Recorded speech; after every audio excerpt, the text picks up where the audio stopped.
And Pranay గారు, one more question. Yeah చెప్పండి. Sir, మీరు ఇక్కడ you made your mark and you went to Bollywood. బాలీవుడ్లో బిగ్గెస్ట్ బ్లాక్ బస్టర్స్ చేశారు. బట్ ఒక section of Bollywood always treats you as outsiders. And మీ సినిమాలు వస్తే ఆల్మోస్ట్ మీ మీద పడిపోతాయి. అండ్ ఆ వర్గాన్ని ఇండియాస్ బిగ్గెస్ట్ సూపర్ స్టార్ అని చెప్పి ఒక ట్యాగ్ పెట్టి మొత్తం అందరినీ కూడా ఒక ఊపు ఊపేశారు. అటు సైడ్ నుంచి రియాక్షన్స్ ఎలా ఉన్నాయి? దట్ సైడ్ ఆఫ్ ఇండస్ట్రీ నుంచి మీకు తెలిసింది.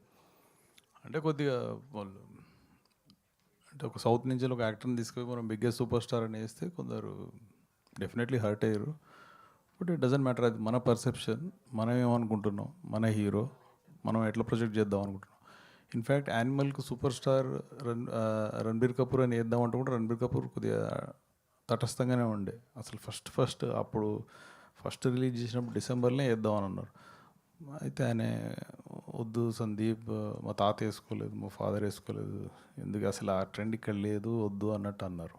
అంటే సో తర్వాత ఇక సినిమా అంతా అయిపోయాక దెన్ సరే మీ ఇష్టం అని అన్నారు. సో హీరోలకు పర్సెప్షన్ మనం క్రియేట్ చేస్తాం కాబట్టి, అంటే మనం అంటే నేను కాదు, Sandeep thought that it make sense అని చెప్పేసి. So India's biggest super star అనేది ప్రభాస్ గారితో డిస్కస్ చేశారా ముందు వేసే ముందు? ప్రభాస్ గారితో అవునండి డిస్కస్ చేసినాం. ఆయన రియాక్షన్ ఏంటి? అంటే ప్రభాస్ క్యాలిక్యులేటెడ్గా ఉంటారు గారు కదా. ప్రభాస్ గారు ఏం పెద్ద అబ్జెక్ట్ చేయరు, ఈస్టర్న్ డార్లింగ్ అంటారు. ఓకే ఓకే సరే. అండ్ ప్రభాస్ గారి సినిమాల్లో ఆయన he's the only super star who is making multiple films ఒకదాని తర్వాత ఒకటి. And he's delivering back to back films are super. But అన్నీ తక్కువ డేట్స్ ఇచ్చి ఒకదాని తర్వాత ఒకటి షఫుల్ అవుతారు. బట్ సందీప్ గారికి మాత్రమే ఒక లాట్లో డేట్స్ ఇస్తున్నారు ఆయన. అలా ఏం లేదండి, అంటే mean is been flexible.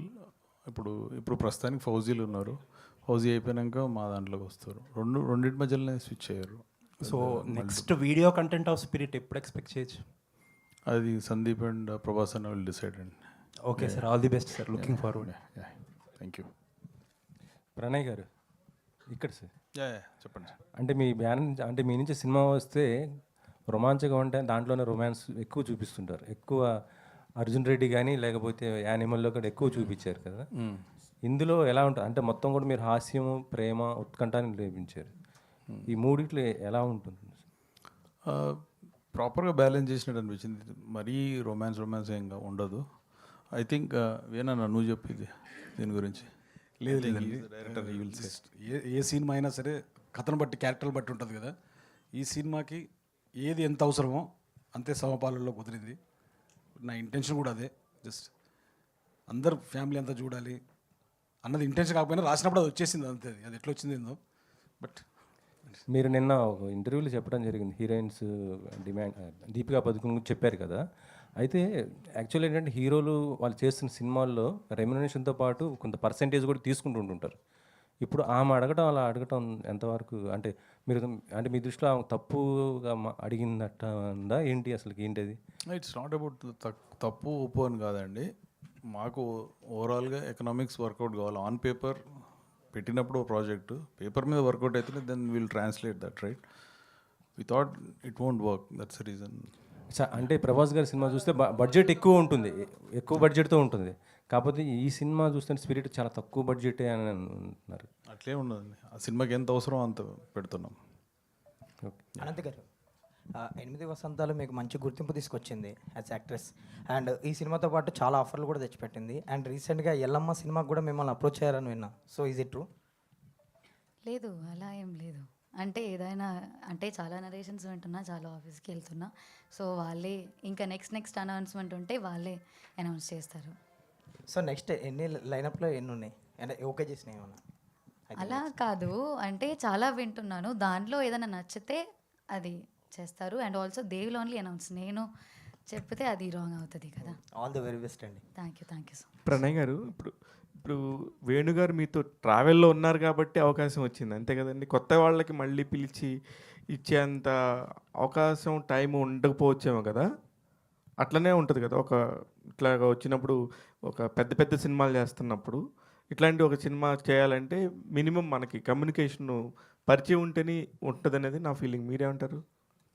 Yeah అది ఒకంత కరెక్టేనండి. అంటే వేణుగారితో లాస్ట్ 4-5 ఇయర్స్ నుంచి వెళ్ళి మేము ట్రావెల్ అవుతున్నాం. అసలు అందరికి తెలియని విషయం ఒకటి ఏంటంటే యానిమల్ సినిమా తెలుగులో ఇప్పుడు ఎట్లయితుందో అది రావడానికి one of the reasons part వేణుగారు.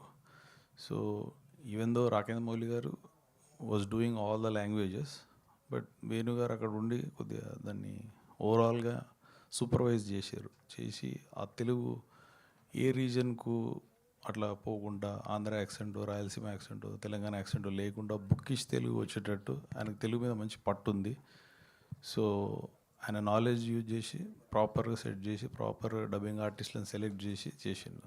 Because Sandeep was very busy with Hindi and other works. So ఇక్కడ అతను టేక్ కేర్ చేశారు.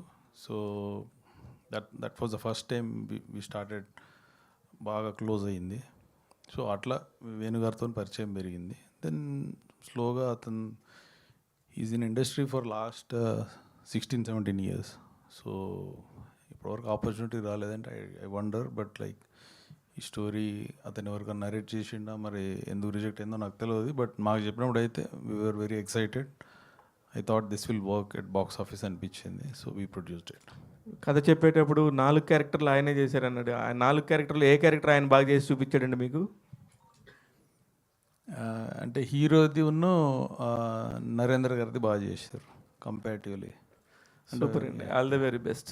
Thank you.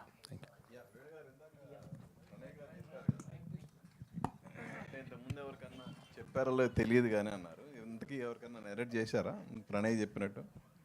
లేదండి, ఎవరికి చేయలేదు నేను. అంటే 16 ఇయర్స్గా ఉండి మరి ఎవరు అంటే 16 ఇయర్స్ అంటే నేను యాక్చువల్లీ క్వశ్చన్ నన్ను అంత అడిగినప్పుడు నేను వర్క్ చేసింది ముందు రాము గారి దగ్గర, రాంగోపాల్ వర్మ గారి దగ్గర. దెన్ అంటే నాకు బ్యాక్ చూసుకుంటే నా నరేషన్ అర్థం చేసుకుంది ఇద్దరు, ఒకటి Ramgopal Varma, 2 Sandeep Reddy Vanga. No one understood me in this industry. I don't know why. ఇది చాలా సింపుల్ స్టోరీ. నేను చాలా సింపుల్గా చెప్తాను, సింపుల్గా మాడతాను. వాళ్ళకి సగంలోనే అర్థం అవుతుంది, మరి మిగతా వాళ్ళకి పూర్తిగా చెప్పిన అర్థం కాలేదు. నే అలా ఎవరు చెప్పారని, ఎవరు అర్థం చేసుకోలేకపోయారు? ఇప్పుడు ఎందుకులేండి, ఇది వాళ్ళు అర్థం చేసుకోలేదు కాబట్టి ఇప్పుడు నేను సందీప్ రెడ్డి దగ్గరకు వచ్చిన కదా. దట్ ఈస్ అంటే ఇందులో చాలా ఇన్సిడెంట్లు రియల్ లైఫ్లో ఉంటుంది. But I tweaked for the film. It's there.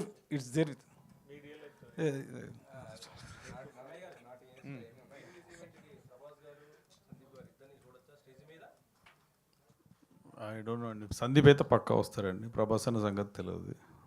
Will try. Sir music director ఎంపిక ఎలా జరిగింది అసలు? తన అంటే పాటలు చాలా బాగున్నాయి. యాక్చువల్లీ నేను ఒకటి సినిమా నరేషన్ అయిపోయింది, స్క్రిప్ట్ అయిపోయిన తర్వాత just we're talking about music. ఒక వీడియో కట్ చేశానండి, amalgamation of this fusion classical and with folk western కలిపి 30 seconds వీడియో. అది తనకు చూపెట్టాను సందీప్కి. సో తను రికమెండ్ చేశాడు, నీకు వీళ్ళెవ్వరు సరిపోరు, ఒక అతను ఉన్నాడు వాసుకి వైభవ్ అని, కన్నడలో. Is a Hindustani Carnatic musician and 15 films చేశారు, బట్ తెలుగులో రాలేదు. So is the perfect choice అని సందీపే నాకు చెప్పింది. So I met him. He done a fabulous job. Every single note in the beach